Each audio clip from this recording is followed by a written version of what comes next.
שלום וברוכים הבאים לתוכנית של עץ אחים. בתוכנית היום אנחנו נעסוק בתפקיד ישראל, אחדות ישראל ובקשר של ישראל עם אומות עולם. היום איתנו הרב אורי עמוס שרקי. שלום וברכה. איתנו יושבים אסף אלרון ותומר אדגר. אנחנו נתחיל בשאלה הראשונה. אנחנו רוצים לשמוע לגבי תפקיד ישראל. אתה שואל אותי מה התפקיד של ישראל, ודווקא אני חושב שדיברת יפה שלא אמרת התפקיד עם ישראל, כי הייתי אומר הייתי אומר בעקבות תורתו של הרב קוק, שהביטוי עם הוא ביטוי מושאל ביחס לעם ישראל. אנחנו מתנהגים בהיסטוריה כעם, בגלל שכל הציבורים האנושיים נקראים כך. אבל אנחנו בעצם מצד שורשנו המטאפיזי, הייתי אומר, אנחנו מהווים איזה מין ניצוץ עליון שמתהלך בתוך ההיסטוריה בצורה של עם. אם תשאל אותי לגבי התפקיד של עם ישראל, הייתי אומר שאנחנו כמין זיכרון של האנושות. אחד הדברים המאוד ברורים ששמו לב ההוגים כבר בתחילת המאה ה-20, אפילו סוף המאה ה-19, זה מה שאמרו שהתרבויות בנות תמותה הן. כלומר, עמים מופיעים, תרבויות עולות ונעלמות. והן כל פעם תורמות איזשהו שריד לתרבות האנושית. ויש לפעמים תחושה שההיסטוריה היא חסרת תוחלת, חסרת משמעות.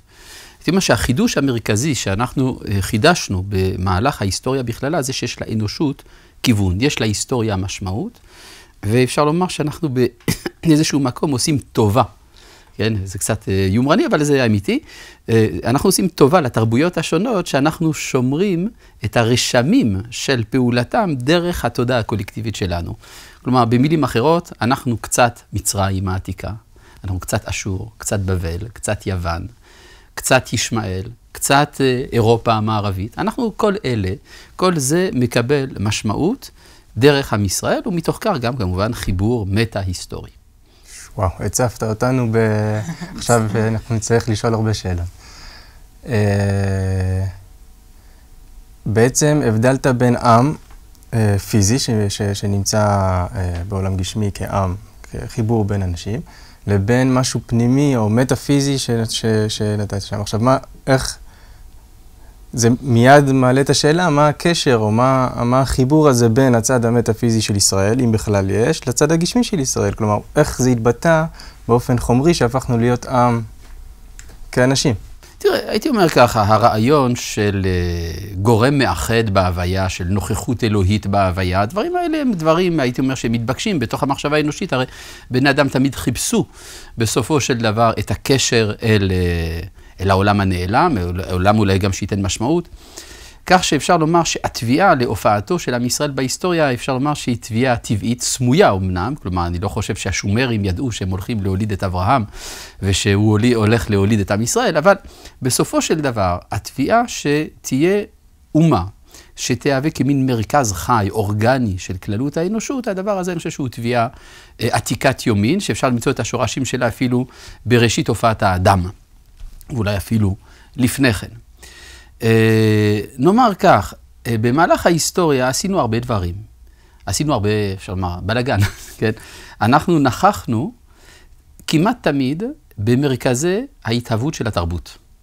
כלומר, כשהתרבות האנושית הלכה והתהוותה במצרים, אז שם היינו. כשהתרבות האנושית הייתה יוון, שם היינו. כשהתרבות האנושית הייתה אירופה, היינו שם. כלומר, יש כנראה איזשהו טרופיזם, איזושהי משיכה של עם ישראל, שמביא אותו להימשך אחרי מוקדי התרבות. במובן הזה, אנחנו לא רק עברנו דרך אירופה ובדרך התרבויות השונות, אנחנו היינו שותפים מלאים ליצירת התרבות הזאת. כלומר, היהדות הייתה חלק אינטגרלי של היווצרותה של התרבות המערבית, שהיא התרבות הדומיננטית היום, ובמובן הזה יש לנו גם איזושהי מחויבות, איזשהו חוב כלפי אותה תרבות, שאנחנו גם הצבנו אותה וגם הצבה אותנו. בעצם דומה לכל מיני אמרות כאלה של ישראל הכניסה את המוסר לעולם, וכל מיני דברים כאלה של... אני מבין, כלומר, אפשר בצורה נאיבית לומר, הכל בא מן היהדות, והמוסר בא מן היהדות, החוכמה בא מן היהדות וכדומה. הייתי אומר שזה מעורר קצת חיוך, הדבר הזה, כי מה תעשה אם פתאום יגיע לך מישהו מן המאדים שלא שמע על עם ישראל? הייתי אומר צריך לקחת את הדברים בפרופורציה. מבחינה היסטורית אנחנו הבאנו, הייתי אומר, מוקד מאוד חשוב, אבל צריך לזכור דבר מאוד מאוד חשוב, הקדוש ברוך הוא ברא את הגויים, הקדוש ברוך הוא ברא את העולם. פרנץ רוזנצוויג פעם אמר את זה מאוד יפה, אלוהים לא ברא את הדת, הוא ברא את העולם. בתוך העולם של הקדוש ברוך הוא יש אינטראקציה בין המוקד, אפשר לראות את עצמנו כמרכז אם רוצים, אבל צריך לראות שיש אינטראקציה בין מרכז לבין היקף. אם אנחנו חושבים שהכל במילה מרכז, אז אין היקף. ברור שזה הרבה יותר חי, הרבה יותר אמיתי, לראות את הדברים כפי שרבי יהודה הלוי בספר הכוזרי אומר, ישראל כלב באיברים, בין האומות. אני חושב שזה הרבה יותר אמיתי. תוכל לעשות אולי סדר מבחינת הפריסה, לגבי התפקיד של ישראל כמו שהיא ביטאת אותו בין תקופת בית ראשון, בית שני והגלות, למרות שעברת על זה, אבל בכל זאת קצת יותר. כן, ברור. לא, הדברים אני חושב שהם מאוד מאוד חשובים. זאת אומרת, ההיסטוריה קיבלה, הייתי אומר, תבנית דרך עם ישראל. זאת אומרת, אפשר לראות את זה דרך האתגרים הערכיים שנפגשנו איתם במהלך ההיסטוריה. האתגר העתיק, אפשר לומר, היה התמודדות עם המיתולוגיה. המיתולוגיה, מה שאצלנו נקרא בהלכה העבודה זרה, אבל זה הרבה יותר רחב מזה, זה עולם עשיר מאוד. זה התודעה האנושית הייתה מרוכזת מסביב לדעת אלוהים, דרך כל הפיצול של המיתולוגיה, אבל בסופו של דבר מדובר היה בדעת אלוהים. והשאלה שעמדה על הפרק בימי קדם, לא הייתה האם יש אלוהים או לא, ממש לא. השאלה הייתה מיהו האלוהים. וזאת שאלה הרבה יותר מעמיקה, והשאלה היא מהו האופן, מהי הזהות האנושית שדרכה מתמצאת ההתקשרות הזאת בין הבורא לבין הנברא. והייתי אומר שזה המאבק בין אלוהי מצרים לאלוהי ישראל, שבא לידי ביטוי במכת בכורות, כן? שבכל אלוהי מצרים יעשה שפטים. ומטבע הדברים, מטבע האופי של העולם העתיק, שם השם, י' כ' ו' כ', הופיע בתרבות האנושית, ואולי גם בעיני עצמנו, בתור האלוה הלוקלי של היהודים. כלומר, מה שמבקרי המקרא כל כך מעלים על נס, כתגלית עצומה, האמת היא שזה מבחינת המבט הקלאסי של המקובלים, למשל, אין בזה כל קושי, באמת שם הוויה הופיע בתור האלוה הלאומי של ישראל, למרות הידיעה שהייתה אצל הנביאים ואצל העם, שהוא גם בורא העולם. ובתור שכזה, נוצרה מערכת יחסים כמו זו של למשל שלמה המלך עם מלכת שבא, או עם אופיר ומצרים וכדומה. זאת אומרת שיש איזושהי מדינה, מלכות, שאליה באים מכל העולם לקבל ממנה השראה.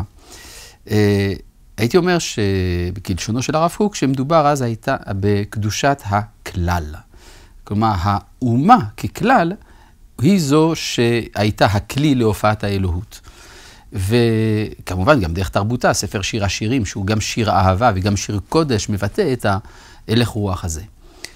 אבל אפשר לומר שבמידה מסוימת, האדם הפרטי לא היה שותף לדבר הזה. כלומר, אנחנו רואים שבמישור של העם, חיי היומיום של בני האדם, תוכנית החיים של בני האדם, הפרטיים, אפשר לומר שהאלילות המשיכה את פעולתה, ואנחנו גם רואים את התוצאות דרך חורבן בית ראשון, כתוצאה מההתמוססות של הרקמה החיה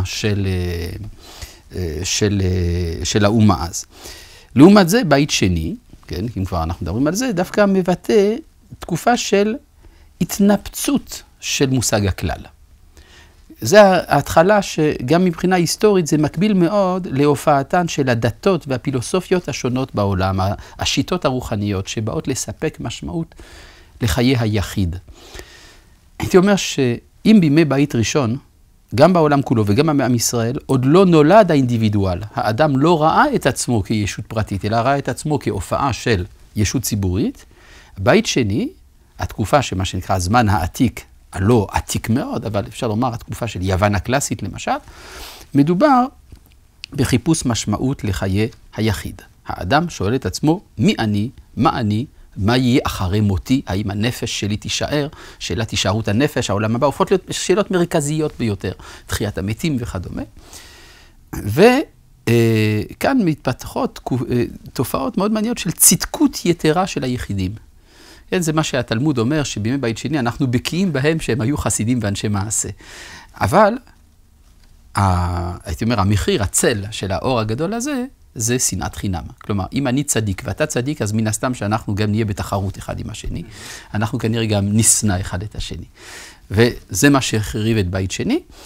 ולאורך הגלות בעצם שמנו את כל הזהות שלנו בתרדמה. כלומר, התחלנו לחלום על מי שאנחנו, והפסקנו למלא תפקיד אמיתי במהלך ההיסטוריה. כך שאנחנו היום, אפשר לומר, אחרי סוגריים ארוכות מאוד, שבהם אנחנו ירדנו מהבמה ההיסטורית, הפסקנו להתנהג כאומה, והתחלנו להאמין שאנחנו בסך הכל דת בין הדתות. זה מה שקרה בזמן הגלות. כן, זה מה שקרה בזמן הגלות, ואנחנו היום מתעוררים אחרי תרדמה ארוכה. רק ככה לחזור בשביל לרענן. בזמן בית ראשון, לפי מה שהבנתי, אז היה פער בין הנביאים או הפסגה של אנשי האלוקים, האנשים לבין העם הפשוט, בתפיסת האלוקות. הייתי בין המלכות לבין העם הפשוט. זאת אומרת, הקדושה שרתה במקדש, בבית המלך, אולי בלהקות הנביאים, כן? בחוויה הקולקטיבית של העלייה לרגל, זה בוודאי. כן? אבל תוכנית החיים של היחיד הייתה מחוברת אל האדמה, וממילא אל האלילות המתחברת אל עבודת האדמה של האדם הפשוט, ברור. ומכך האדם הפשוט גם תפס את אותו האל היהודי, הי"ק ו"ק, כעוד אחד מין אולי גדול. בתור האל הלאומי, שיש לנו ידיעה, הייתי אומר, נסתרת כזאת, שהוא גם בורא העולם. לעומת הנביאים והמלכות, שתפסה יותר את הממד האוניברסלי, בוודאי. אוקיי. כן. ובית שני, ההתפרצות של העניין האינדיבידואלי, שזה הביא איתו מה שהגעת לעניין השנאת חינם. בעצם זה בא גם לבעוט כנראה באותה סמכות של המלכות שהייתה לפני זה, אם אני הופך להיות איזשהו... האמת היא שגם לא התחדשה המלכות. זאת אומרת, אנחנו סך הכל היינו נתונים תחת אולן של אימפריות גדולות, האימפריה הפרסית, ואחר כך הסלבקית והתלמית. אפילו הממלכה החשמונאית, בכל תפארתה, הייתה צריכה להתחשב, התחשבות אפילו הייתי אומר, בהגדרת זהותה הפוליטית. הייתה צריכה להתחשב גם בסלבקים, גם ברומאים. זאת אומרת, זה לא היה, אפשר לומר, תפארתה המדינית של האומה. וגם כאשר באמת מלכי בית חשמונאי היו תקיפים, הרי הייתה כבר גולה רבה מאוד. כלומר, הקיום היהודי בא לידי ביטוי גם דרך קהילות. אוקיי. ורגע אחד לפני שאני הולך קדימה לבית שלישי. כן, לתקופתנו כמעט, או התחלה של, מה היה התפקיד של זה שאנחנו נלך לישון בזמן הגלות? צריך להיות איזה משהו תפקיד. נאמר בפרשת וישלח, יעקב אבינו אומר לעשיו, יעבור נא אדוני לפני עבדו. התלמוד אומר, סליחה, התלמוד אומר שיעקב שלח לעשיו את הפורפירה. פורפירה הכוונה בגד ארגמן של מלכות. כלומר, הוא מסר בידו את השלטון הפוליטי. יש כנראה איזשהו ערך לכך שלא רק אנחנו ננהל את העולם. כלומר, יש צורך של התפתחות כל הממדים של הזהות האנושית, ובמיוחד הממד הטכנולוגי והפילוסופי, שהוא עניינו של אדום. ולכן, הייתי אומר, מבחינת ההשגחה האלוהית, אנחנו מוכנים למצב שבו אדום הוא זה שמנהל את העולם. בעצם... ואנחנו אפילו קצת מתאהבים במצבים כאלה, לצערנו. וזה דבר חיובי? כלומר, אנחנו רוכשים כלים כאלה, או שזה לא הכלים של ישראל בכלל, או שיש מה... זה כמו שתמיד אפשר לומר, יש מושגים שאני לא כך אוהב להשתמש בהם, אבל הם פופולריים, בדיעבד ולכתחילה. כן, כלומר, בדיעבד זה כך, לכתחילה לא היינו עושים את זה, אבל לא, נאמר, זאת המציאות. והמציאות היא שאנחנו גם למדנו מעשיו להשתמש בחרב. אנחנו למדנו מאומות העולם להקים את צה"ל, למשל, להקים כלכלה וכדומה.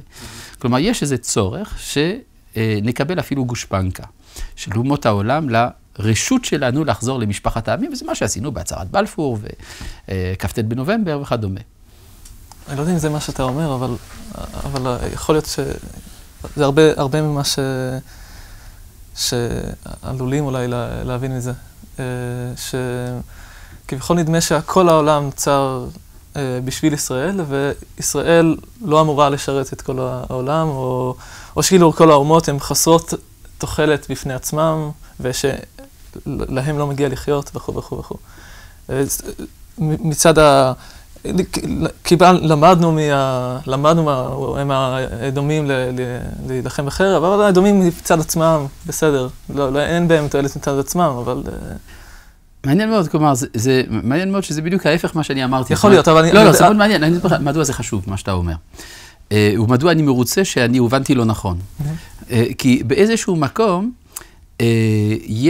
יש לנו תבניות חשיבה, שקשה לנו מאוד להשתחרר מהן. זאת אומרת שהן מאוד נוחות, במיוחד בציבוריות הישראלית החילונית, אבל הייתי אומר גם אצל הדתיים, יש דרכי חשיבה שהתפתחו, שיבנו אותם מאירופה. ומאוד קל לדון על המציאות הישראלית דרך התבניות האלה. למשל, בעצם היהדות זה סוג של גזענות, בעצם הגויים לא חשובים, בעצם כל מה שיש לך בעולם זה דתיות וכדומה. כן, אבל אם היית מקשיב בדיוק מה שאני אמרתי, הייתי שם לב שאני אמרתי בדיוק להפך. שאולי לעם ישראל אין חשיבות ודווקא לגויים יש. כלומר, אם אתה רואה באופן בחירתו של אברהם, למשל, אמר ונברחו בך כל משפחות האדמה. כלומר, זאת היא המטרה. עד כדי כך שאם אני אומר שישראל הם לב באיברים, באיזשהו מקום נשאלת השאלה, האם יש ללב משמעות בלי האיברים? כלומר, האם אין פה איזושהי אורגניות? אתה מזכיר לי, אני רוצה אולי להזכיר שהייתי באיזשהו כנס תורני, שבו דנו ביחסים בין ישראל לעמים, וישבו לידי שני תלמידי חכמים, אחד מימיני ואחד משמאלי, כנראה שעשו את זה בכוונה, וכל אחד היה צריך להסביר מה זה עם ישראל. אז אחד הסביר שבעצם היהדות זה סוג של קוסמופוליטיות, זה הומניזם. היהדות וההומניזם זה פחות או יותר אותו הדבר. בוא נתעלם מכמה דברים מרגיזים, אבל זה בעצם הומניזם. התלמיד חכם השני שישב לידי אמר, יהדות זה סוג של גזענות, אגרסיבית, זה שנאת הגויים. זה פחות או יותר מה שהוא אמר, אני מקצר. ואז נדרשתי, אמרו, הרב שרקי, אולי תגיד מה אתה חושב, או נגיד מה הרב קוק חושב, כי ראו בי נציג של משנתו של הרב קוק, אני אמרתי שהיהדות זה סוג של אורגניות. ובאורגניזם אתה לא מדבר על מי חשוב ומי פחות חשוב, כי בעצם הכל זה הוויה אחת. אז אם נסתכל, גם במשנתו של המהר"ל מפראג, למשל בספר נצח ישראל, תפארת ישראל, בפרק הראשון הוא דן בשאלה, בעצם מי נורמלי בעולם? מי יותר מתאים את הטבע? מתאים לטבע, והמסקנה שלו היא בעצם שהאדם הנורמלי, הטבעי, זה הגוי. היהודי, או עם ישראל בכלל, מהווה איזו מין ישות אנורמלית. ולכן היא חייבת להיות קטנה. כלומר, נקודת החיבור אל האור, או נקודת החיבור בין האמננטי לטרנסצנדנטי, היא חייבת להיות מצומצמת מאוד. כי אם יהיה יותר מדי אור, הכל יישרף, כמו במצלמה. אם אנחנו נהיה יותר מדי כלומר, אם עם ישראל היה מקיף בעצם 90% מן האנושות, היה איזה מין שיתוק רוחני של ההתפתחות הטכנולוגית. לכן במובן הזה דווקא הייתי אומר את ההפך ממה שאתה מייחס לי. אבל תודה רבה על האי-הבנה. אז אולי מפה תוכל לפרט את התפקיד של ישראל היום. מי אנחנו היום? זו באמת שאלה גדולה. הייתי אומר שאנחנו, אני חושב שאפילו כל המגזרים יסכימו עם זה, אנחנו מושא הדלגיטימציה העולמי. זה דבר נפלא. כלומר, כל העולם נגדנו. זה דבר די קלאסי. האמת היא שזה אפילו קצת פרנואידי נשמע. ותמיד אני שאלתי את עצמי, מה יעשה פרנואיד שצודק? זאת אומרת, פרנואיד שבאמת כולם רודפים אותו, אז מה הוא יעשה? ואולי זה אפילו המעמד של העם היהודי, שהוא אחד שכולם רודפים אותו, ולכן הוא פרנואיד, אבל הוא צודק. זה באמת בעיה, זה חסוך מרפא כמעט. אבל אני אומר שיש באנושות כמין תביעה סמויה. כן? כששומעים את יש תמיד מה שנקרא הקצף על פני המים של התקשורת, ויש התנועות התרבותיות הגדולות שיש מאחורי הקצף הזה. מה רוצים מאיתנו באמת? כן? אנחנו כאלה רעים שאנחנו שולטים בפלסטינאים, בזה זה מסתכם, זה כל הבעיה. כלומר, כל מי שקצת ער לדברים רואה שיש פה משהו הרבה יותר, כל כך אגרסיבי, כל כך חסר פרופורציה, לעומת מה שקורה בצפון קוריאה למשל, כן? שאנחנו מוכרחים להבין שאנחנו מהווים משהו שמעורר שאלה. וייתכן שאנחנו לא רוצים לשמוע לזה, אנחנו מעדיפים להיות חרשים לתפקיד שלנו, ולכן אנחנו סתם אומרים, לא מובן בדיוק מה רוצים מאיתנו. יש היום, למשל, ניסיונות להסביר מי אנחנו כלפי האומות. משרד ההסברה ועוד כמה גורמים, עסוקים יומם ולילה בלהראות שמדינת ישראל היא מדינה יפה, שהעם היהודי זה עם טוב. הכיצד? אנחנו המצאנו, למשל אם אתה עולה למטוס, אתה מקבל פרוספקט בעלייה למטוס בבן גוריון, ושם מסבירים לך מה לומר כדי בחוץ לארץ להסביר שאנחנו בסדר. אז שאנחנו נוסעים במכוניות ולא על גמלים, שהמצאנו את עגבניית השרי ואת הדיסקונקי, ושאנחנו בעצם מדינה מערבית, מתוקנת, ולא עוד, אלא שאנחנו שולחים אנשים להאיטי, כשיש אסון. וגם שיש שוויון זכויות מלא למיעוטים בתוכנו. אנחנו באמת טובים. אנחנו תואמים את הדרישות של העולם המערבי. כאילו שאולי העולם לא יודע את זה, ואם נסביר להם את זה, אז מי יאהבו אותנו. זה בעצם הנחת היסוד שיש מאחורי השיח הישראלי בימינו, ואני מרשה לעצמי לפקפק בתועלת של הדברים האלה, למרות שייתכן מאוד שחלק מהדברים האלה יכולים להתקבל. ואפילו אני אוסיף אולי עוד דבר, בפרוספקט שמחלקים לך, אומרים לך גם כמה תאריכים היסטוריים, כי מסבירים לתייר הישראלי שבלי עבר אין לנו עתיד. אז מתחילים מספר תאריכים בהיסטוריה שיסבירו לך מי אני. התאריך הראשון, אולי תנחשו? 48? לא, בכל זאת תהיה כל כך פסימי. כן? 1917, הצהרת בלפור. הצהרת בלפור זה בעצם הולדת הזהות שלנו. עכשיו מעניין מאוד, מדוע לא לקחו את הקונגרס הציוני לפחות? 1897. כי הקונגרס הציוני זה עדיין קצת חוצפה, זה התביעה שלנו. הצהרת בלפור זה הגויים אמרו, אם הגויים אמרו זה בסדר. כלומר, זה מין שעבוד תרבותי מאוד עמוק שנמצא בהסברה הישראלית היום, ואני חושב שצריך פה להבין במה המדובר. אז איך כן? כן, מה כן, זהו. כאן אנחנו מגיעים, סליחה על העריכות, אבל אני חושב שלפעמים חשוב לשים את הנקודה. אנחנו צריכים לדעת מה אנחנו כאומה מייצגים עבור התת מודע הקולקטיבי של העולם. אני מדבר גם של העולם המערבי, גם של העולם המוסלמי, ובמידה רבה, במידה פחותה, הוא אומר, כלפי העולם של המזרח הרחוק. אבל העולם המערבי, בסופו של דבר, הוא היורש של הזהות הנוצרית. גם כשהוא חדל מלהיות דתי בחלקים גדולים שלו, לא תמיד, אנחנו מהווים מבחינתם, נגיד בתגובות האינסטינקטיביות, התת מודעות, אנחנו מהווים את אותה זהות שהברית החדשה אומרת שהיא נפסלה מלהיות מרכז ההיסטוריה, בסופו של דבר. ותמיד נשאלת השאלה, כמו שפעם איזה מנהיג של מפלגת שמאל קיצונית אנטי-נוצרית, שאל את אחד מרבותיי, אמר, טוב, בסדר, אני לא מאמין בכל הכנסייה, בכל השטויות של הנצרות, הכנסייה, זה לא מדבר אליי, אבל למה צלבתם אותו? זאת אומרת, בסופו של דבר, המיתוס ממשיך להתקיים מעבר לאמונה הדתית. וצריך להבין שבשבילנו, בשביל העולם, הקמת מדינת ישראל מהווה שערוריה מטאפיזית, במדרגה זאת או אחרת. כלומר, יש פה העמדה בספק של כל היסודות של התרבות המערבית. ואני אסביר מדוע. משום שאנחנו, מצד אחד, בעצם ייצרנו מאורע תנכי בלב התקופה המודרנית. באמצע המאה ה-20 מתרחש מעשה תנכי.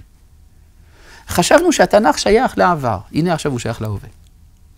ולא עוד, אלא הוא מתרחש לפי התסריט היהודי של קריאת התנ"ך. ואז זה מעורר שאלה הרבה יותר מנקרת, אולי האופן שבו היהודים קוראים את התנ"ך הוא האופן הנכון. עכשיו, הייתי אומר איזושהי סלחנות כלפי הדבר הזה בגלל השואה. השואה זה בבחינת, הייתי אומר, יעקב צולע על ירחו. אז עשיו שונא את יעקב, אבל כאן הוא מרחם עליו. כתוב, באותה שעה נחמרו רחמיו עליו, ונשקו בכל ליבו. היו מוכנים באיזשהו מקום לקבל את מדינת ישראל בתור מדינת מקלט של היהודים. עכשיו, מלחמת ששת הימים, אפשר לומר, טרפה את הקלפים. פתאום, העם היהודי לא רק נמלט מאנטישמיות, הוא גם מחליט לכבוש את הר הבית, את ירושלים, ובעצם יש כאן איזו המתנה. אפשר לומר, אני עוד זוכר את מלחמת ששת הימים, אמנם הייתי ילד, אבל אפשר לומר שהעולם כולו עמד נפעם, ואמר לעצמו, אם העם היהודי עשה את זה, סימן שיש לו מה לומר. ומאז, האנושות בהמתנה. מה יש לכם לומר לנו? ואנחנו לא רוצים להגיד. אנחנו בעצם אומרים, אנחנו כמוכם, אנחנו אוהבים את הדיסקוטקים כמוכם וכדומה. אז כל העולם מתאכזב ואומר, רגע, אז בשביל זה עשיתם את כל הבלגן הזה? אז תחזירו את השטחים. זה לא שלכם. כלומר, אתם הרזבתם אותנו, רימיתם אותנו. ואפשר לומר שבאיזשהו מקום, הדלגיטימציה של מדינת ישראל, למרות כל הרשעות הנשואה בתוכה, אני לא מתעלם ממנה, היא כוללת בתוכה גם איזושהי אהבה נכזבת. ציפינו מכם שיהיה לכם משהו מיוחד לומר לנו, ואתם לא אומרים אותו. אתם מסרבים לומר אותו, והדבר הזה נמצא גם בחברה החילונית, גם בחברה הדתית. כלומר, החברה החילונית משוכנעת שהיא פה בשוויצריה הקטנה של המזרח התיכון, החברה הדתית משוכנעת שיש לה פה הזדמנות להתפלל על קברי צדיקים, וזהו. כלומר, הרעיון שיש בעצם איזה מסר אוניברסלי שעובר דרך דבר השם שיוצא מירושלים, זה לצערנו מתבקש, אך נעלם. נעלם באלף ונעלם בעין. כלומר, יש כאן דרך מדינת ישראל, דרך ההיסטוריה של עם ישראל, אפשרות של התחדשותה של התרבות הנבואית. התרבות הנבואית כוללת את כל תחומי החיים. היא כוללת את הפרט, את הכלל, את האוניברסלי, והייתי אומר גם את הקוסמולוגי. כן, כפי שהרב קוק, למשל באורות הקודש, מדבר על 4 שירים, מה שנקרא השיר המרובע, השיר הפרטי של האדם, השיר הלאומי של האדם, השיר הכלל אנושי של האדם, והשיר הקוסמולוגי של האדם, שביחד מהווים מה שנקרא שירת ישראל, שיר אל וכדומה. והייתי אומר שאם יש תפקיד לאינטראקציה בחברה שלנו, אנחנו צריכים כל אחד ואחד מאיתנו להכיר, לא במה אני חולק על השני, שזה כשלעצמו חשוב, צריך לדעת במה אני נבדל ממך, אבל בעיקר לדעת מה יש לך להוסיף לי, ומה יש לי להוסיף לך. כלומר, לעומת הביטוי המקובל היום בציבור הדתי, אפשר לומר ביטוי של קירוב רחוקים, אני חושב שצריך לדבר על קירוב לבבות, וזה דבר אחר לגמרי. קירוב הרחוקים מניח שאני במקום הנכון, ואני אעזור לך, אתה המסכן להתקרב אליי, תהיה כמוני, כי אני סך הכל האידאל האנושי, האולטימטיבי. בעוד שבקירוב הלבבות יש הנחת יסוד שלא סתם הקדוש ברוך הוא עשה אותך שונה ממה שאני, כי יש לך מה להוסיף לי, ולי יש מה להוסיף לך. בואו נתקדם ביחד אל האידאל, הייתי אומר, אל האלוהות, אם תרצה לקרוא לזה כך. בסופו של דבר, האחדות בין חלקי האומה צריכה להוליד איזשהו טיפוס אנושי חדש, שידע לשמוע את דבר השם. ואני מאוד נזהר מהביטויים האלה, כי המושגים האלה, דבר השם וכדומה, נתפסים בעולמנו עדיין במשמעותם הדתית המצומצמת, בעוד שכפי שבאמת פרנץ רוזנצוויג אמר, אלוהים זה לא היושב ראש המועצה הדתית של הקוסמוס, אלוהים הוא בורא הכל, והוא מתגלה בכל, גם בממד הפוליטי, גם בממד התרבותי, גם בממד של הדתיות, וגם בממד האוניברסלי. תודה רבה הרב שרקי. תודה רבה לכם. תודה רבה אסף, תודה רבה תומר. תודה לצופים. אל ראש ההר עלה ושופר גדול תיקח, ושא עיניך וראה אל מות העמדך, ובשופר הגדול תקיעת רוח שברים, ברגלך ריקה וירעשו הקברים.